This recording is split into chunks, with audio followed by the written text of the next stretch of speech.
Welcome back to the Welsh History Podcast, episode 86, John versus Llywelyn. Last time we talked a lot about Llywelyn becoming the Great, as we will describe it. We discussed how he rose from the lineage of Owen Gwynedd to his father, who was considered a non-factor in the squabbles over the kingdom, to his eventual rise to defeat his uncle and take the crown. One aspect we did discuss at the end of the episode was his relationship with then current King of England, in this period at least, John. From 1201 to 1204, Llywelyn ap Iorwerth went from being a small lordling in the east of Gwynedd to taking Anglesey, Arfon, Alechwydd, Llyn, and Penllyn, to add to his smaller domain of the Perfylad, or, as called in the English sayings later, the Four Cantrefs. He had married into the family of the King of England, and had created a vassal in the Cantref of Merioneth. The negotiations in 1204 between King John and Prince Llywelyn created the contract that allowed Gwynedd to achieve status under English law. However, it also likely sowed the seeds of its own destruction by requiring that the Prince of Wales, or King of Gwynedd, acknowledge his feudal responsibility to the King of England. He was officially and legally required to show fealty, and he was a subject in name and in fact of the English crown, no different really than any other lord. However, if you are Llywelyn, you are seeing this as a way to pave your eventual takeover of the rest of the native-led kingdoms. Because at the end of the day, he's going to need the English king to give him the tacit approval for him to do that. And make no mistake, Llywelyn early on was amassing more and more territory. He was ambitious and driven, and in some ways resembled John and his descendants quite clearly in his attempts to try and grab as much of Wales as feasibly possible. And if he had to do that under the English crown to make it legal, he was going to do that. So subject he might be, but there was no doubt that there was an ulterior motive behind that. It would also, of course, spread his influence to the rest of Wales in ways that would give him the tacit approval of the King of England, his liege lord. In other words, it was a dangerous gamble by obviously a very clever and politically sound leader. But John was no fool. He appeared to want to get Wales under his thumb, and many historians have pointed out that John, unlike his brother, had experience with Wales because he had kind of grown his political acumen in the Marches. He had land there. And so he'd been dealing with the Welsh princes and their foibles, shall we say. So he knew how to play them against each other, and he was very good at it from the time he was able to do it. And that kind of cross-manipulation is, I guess, the biggest example of how Welsh and English relations were going at this point. And make no mistake, both sides wanted something of it, and both sides thought they were on the winning aspect with this. And certainly this will be continuing to be the relationship going forward.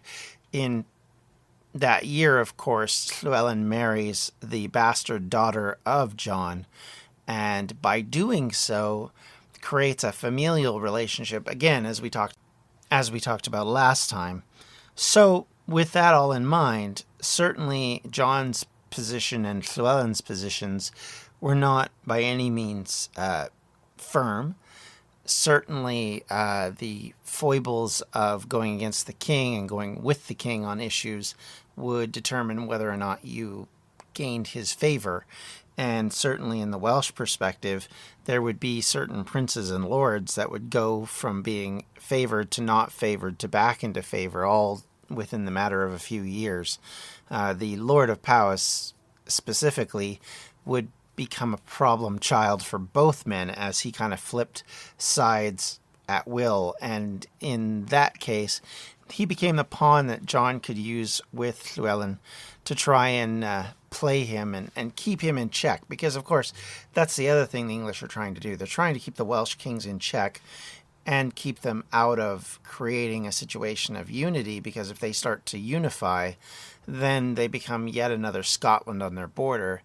And I think at the end of the day, that was the biggest thing that the English were trying to avoid. They didn't want the Welsh to turn into Scotland, because Scotland had already become a problem child, and in the future they would become strong allies with France during the 100 Years' War and would be a problem all the way through, which is something that I believe that was the point that England was trying to do, was to drive that sense of unity out so that they could keep most of the Welsh kingdoms under control, if you want to call it that, so that most of the time they're fighting each other instead of fighting the English.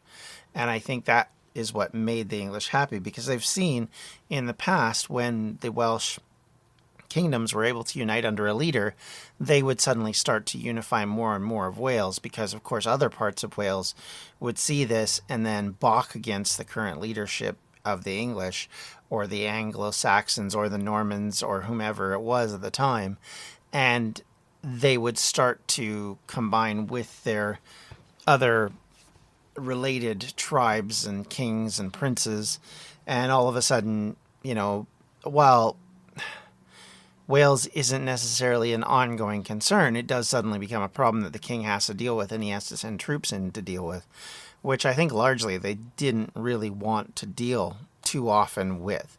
However, this is going to be an oncoming problem for both sides.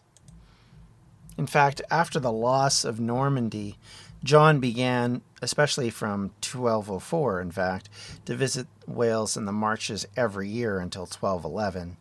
And certainly his concern was that things may become problematic, and he wanted to continue to make sure that he had things under control. He, in fact, would go so far as to take possession of various parts of Wales from his own marcher lords, and he would continue to sort of eat up territory, including the lordships of Radnor, of Effel, of Bullith, Brecon, Abergavenny, and the Gower. And as he gained all these new powers and new territories, of course, then it made it even more important for him to keep hold of them, and it became even more important for him to continue to press his advantage against the Welsh leadership. And we'll see this becomes an issue because, of course, at the very same time that he's nabbing up these things, as we said earlier, you have Llywelyn working his way into grabbing territory in Powys. He starts to seize lands in southern Powys. He grabs other areas to the south and to the west. He takes Aberystwyth eventually and Ceredigion. And all of this exchanging and grabbing of territory puts him in conflict with his father-in-law. And over about a 4-year period, they've gone from being erstwhile allies, shall we call them, to being effectively very dangerous, very ambitious men who are coming to a head. And this is even before John has isolated himself against his own barons and lords in England. So he's already playing a lot of games against Llywelyn. And Llywelyn is trying to outwit him and outmatch him, and was consistently trying to take more and more territory.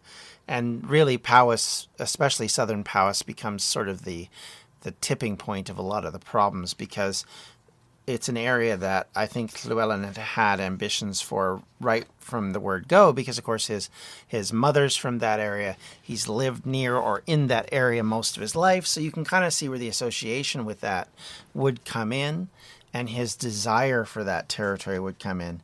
And so this conflict in this area becomes incredibly important, because the longer it goes on, the worse the issue is going to get going forward. Finally, it all explodes in 1211 as John decides to invade Gwynedd. And it's the first real solid invasion of Gwynedd since 1165 with Henry II. And it actually got farther than Henry did, penetrating to Bangor, in which case John had captured one of the bishop and captured Bangor and burned it to the ground, and effectively tried to wield his power. At one point, Llywelyn comes back and they end up surrounding John's castle and isolating him, and that continued battle eventually what happens is because so many of the princes from the rest of Wales have allied against Llywelyn at this point, John actually wins the day against him, and in doing so, forces him back across the Conwy. And with that, he actually forces Llywelyn into an agreement that were basically bad terms for Llywelyn. In fact, Llywelyn has to get his wife, John's daughter, to try and convince him to stop, because at the moment that this is going on, he cannot seem to get him to stop the push forward. And it creates such a problem for Llywelyn that, like I said, he basically looks for an end to the war in any means possible. So Joan becomes a key figure here in mollifying her father, in dealing with her father and her husband to try and create a relationship between the two that will be long-term, at least stable, if nothing else. But in doing so, it becomes a very lopsided victory for John. He claims in perpetuity the entire area of the four cantrefs that we mentioned earlier. So basically between the Conwy and the Dee, he controls it. It is his land. It is King's land. And not only that, but he then forces Llywelyn to agree that should Gwynedd not have an heir from Joan and Llywelyn, that the kingdom itself would revert to the English throne. So effectively, the heir to England would become the King of Gwynedd, which is a horrific thought. If you're from Gwynedd and this is the situation, you can see how bad it must have been at that point. And of course, the other thing he rings out is like 40,000 head of various cattle and sheep and everything else. So it's a very punishing agreement, peace treaty, if you want to call it that. And it's one that I don't think either side must have thought they could live with, and eventually it would come to a head again, because it's so one-sided, it almost guarantees future problems.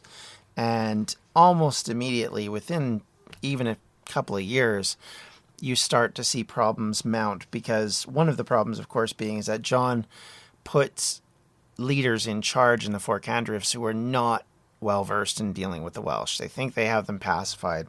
They think they understand them, and in both cases they don't.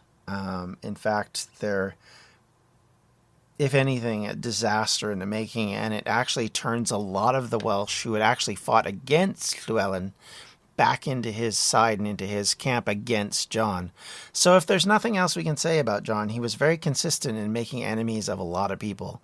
And because he would do this, it would of course create problems for his own kingdom and his own crown, which we'll talk a little bit about just to kind of discuss it because it is pertinent.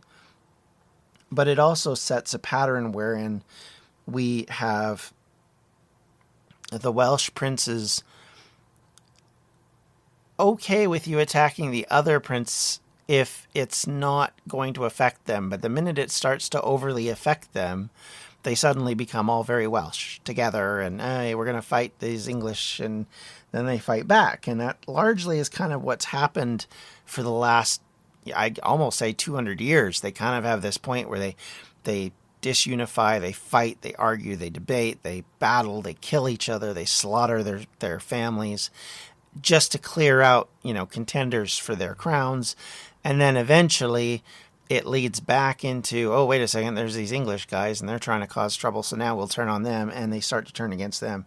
And we see this sort of ebb and flow that will actually go throughout this century, where you see the English make massive gains. They cut off, like if you think about the fact that they had grabbed more or less South Powys, they had grabbed the eastern half of Gwynedd, going all the way to the border of Wales and England, all the way to the River Conwy, then all the way down in the south. They control most of the south at this stage.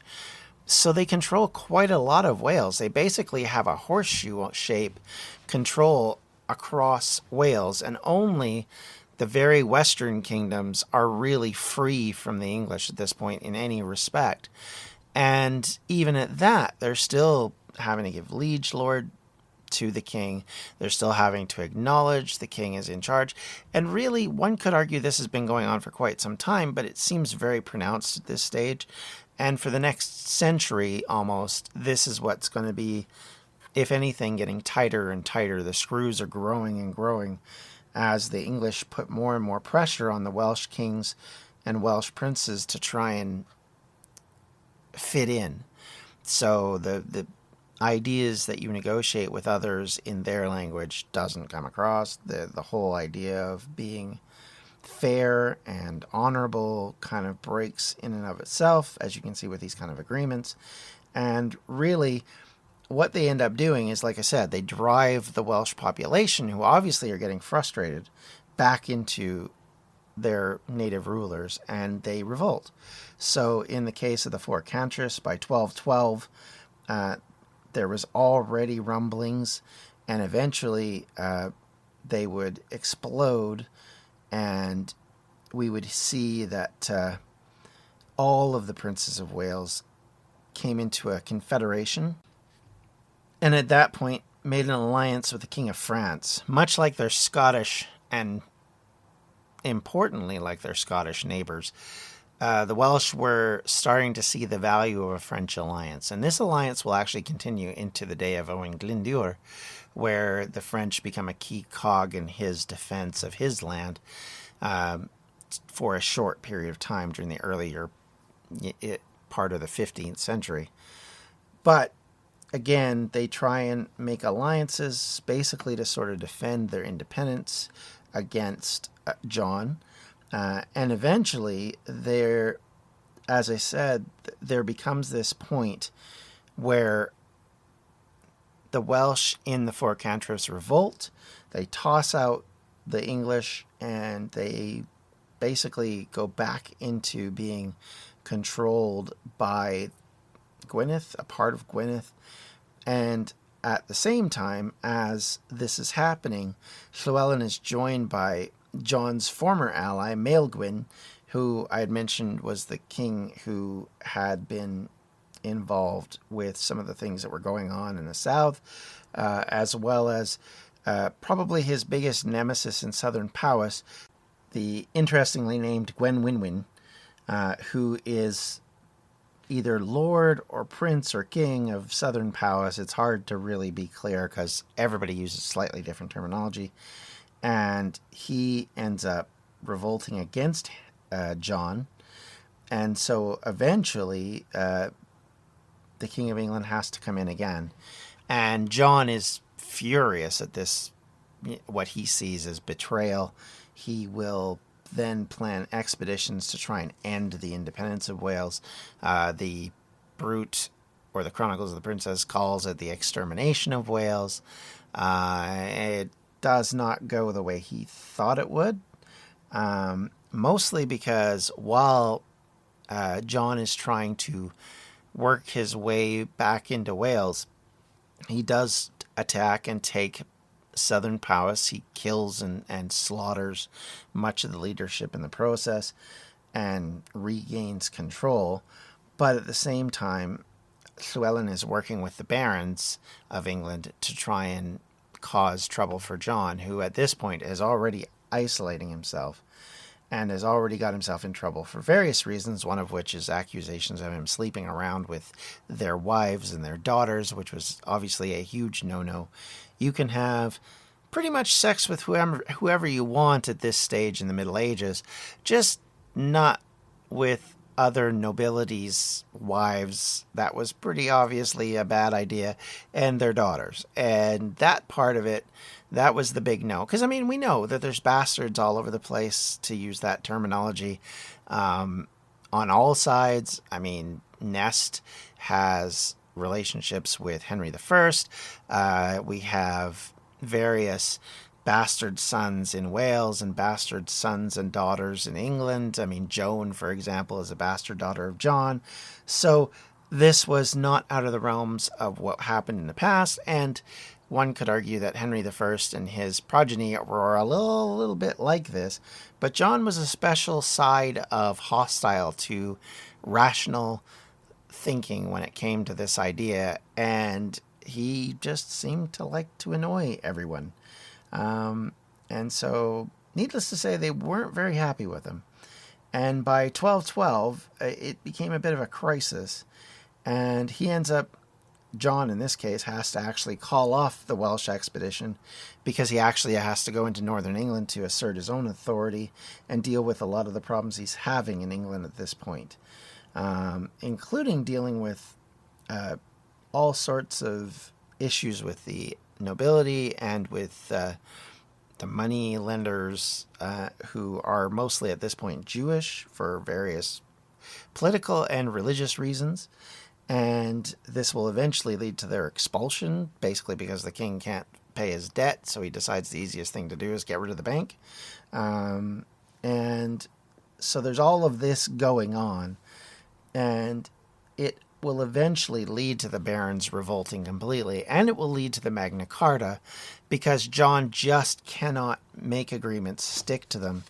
And he seems to be very vengeful when he makes peace treaties. I mean, that's the impression you get when you deal with his basically punishing peace treaty with Llywelyn. It was obvious that he was not going to make this on good terms for the Welsh. I mean, that makes sense. But he basically did everything he can to try and stop Llywelyn from being a force to be reckoned with in Wales. And of course, in the process, made himself an enemy to Llywelyn and to the Welsh. And in the process of his other tendencies and foolishness, made himself an enemy to his own nobility, who then turn on him. And eventually, this becomes a huge problem. And because of that, he even gets in trouble with the church, and the church disowns him, and he gets into all sorts of problems with them, to the point where the church actually goes to Llywelyn and basically says, go take lands from the English because the English leadership is bad and needs to be dealt with. So there's a bunch of things that are happening all at once, and eventually he will be defeated, specifically because he loses the Angevin territory in France, John, I mean, at this point. And at that point, the lords have had enough. The nobles have had enough. And they force him into the Magna Carta, which is signed in 1215. And some have argued that obviously the fighting in Wales kicked all this off, and certainly his ability to enforce his will and enforce his what to that point was a supremely kingly role, that he was to be in charge and you were just supposed to do what he asked, and there was no real checks or balances against him. And that all changed with the Magna Carta, and we start to get these checks and balances against the English king. But at the same time, for Wales, it gave them a respite from the English problems, because up until that point, had John been able to continue the fight, had he been able to continue to push forward into Wales with the army he actually had a military force that was bigger than what Edward used to defeat the Welsh later in this century, and could have, in all likelihood, have taken Wales at that point, and possibly done exactly what he was trying to do, which was to eliminate all native rulers from Wales. And the fact that he didn't is as much down to his own perfidy and arrogance as it is to the fact that he was dealing with Welsh united against him. And I think it's fascinating to sort of see how this went, because this was probably the first sign that the English were starting to tire of negotiating with the Welsh native rulers, and were starting to think, hey, what's the best way to deal with them? Just take them out. And I think this is kind of what happens in Scotland as well. I think when Edward I then, after he defeats the Welsh lords, turns north, it's certainly, I think, to kind of eliminate as many allies as the French could find, and kind of protect their backside while they go after the French and try and reclaim their territories. Because remember, at this point, up until now, the English monarchy was as much a French monarchy as it was an English monarchy, because there were still lands in France that the English monarchs controlled. They still spoke French as their main language. English was only starting to return as the language of the nobility shortly after this. In the 100 Years' War, specifically because of this issue of this fight with the French, it all of a sudden becomes important to speak the language of the people you're trying to motivate to fight them. And all of this starts to kick off around then. So it's interesting to sort of see what sets the pattern for the 13th century, how you can look at John as sort of an example of where Edward is going to go. Because John builds castles, John starts to build the ring of moats that are to sort of pen in the native rulers, and he starts to rebuild castles that had been taken down, like Aberystwyth. He comes in and tries to reinsert authority across Wales by assuming and taking over lands. He takes away lands from rightfully ruled areas, such as the Four Cantrefs, and tries to express his dominance even over the Marcher lords. So this is someone who is not messing around. He's not there to be kingly or noble in the adjective of the word as opposed to the noun. And he was definitely looking to finish off one problem child. And this is a point in time where England is on the ascendancy. It's becoming, at that stage, one of the big powers in Western Europe, and is going to be a dominant force for many years to come. And it won't be until really towards the end of the 100 Years' War, almost a century and a half later, where things start to unravel and they start to fall apart, and you start to see the English crown get quite tarnished, leading into the War of the Roses. So with all of that said and done, I'd like to thank you for listening. Be sure to check us out online at distractionsmedia.com for all the various things we do. And if you have any comments, questions, or concerns, you can always reach me at the Welsh History Podcast at gmail.com, at Welsh History Pod on Twitter, and on Facebook at facebook.com/Welsh History Podcast. Until next time, everyone, take care. Have a great day. Bye. This has been a Distractions Media production, and for everything we do, check out distractionsmedia.com. I'm Ken Harbaugh, host of the new Medal of Honor podcast from Evergreen Podcasts, brought to you in partnership with the National Medal of Honor Museum. In each 3-minute episode, we'll learn about a different service member who distinguished him or herself through an act of valor. We'll include stories from the Civil War to Iraq and Afghanistan, and from all branches of the military. We'll talk about service members who were overlooked for the medal at first due to their race or religion, and about those who were celebrated at the time. We'll hear stories of soldiers like Audie Murphy, future Hollywood star who mounted a burning tank to hold off German infantry in World War II. And people like Dr. Mary Edwards Walker, a Civil War Army doctor and the only woman to receive the Medal of Honor so far. Learn about these heroes and more wherever you get your podcasts.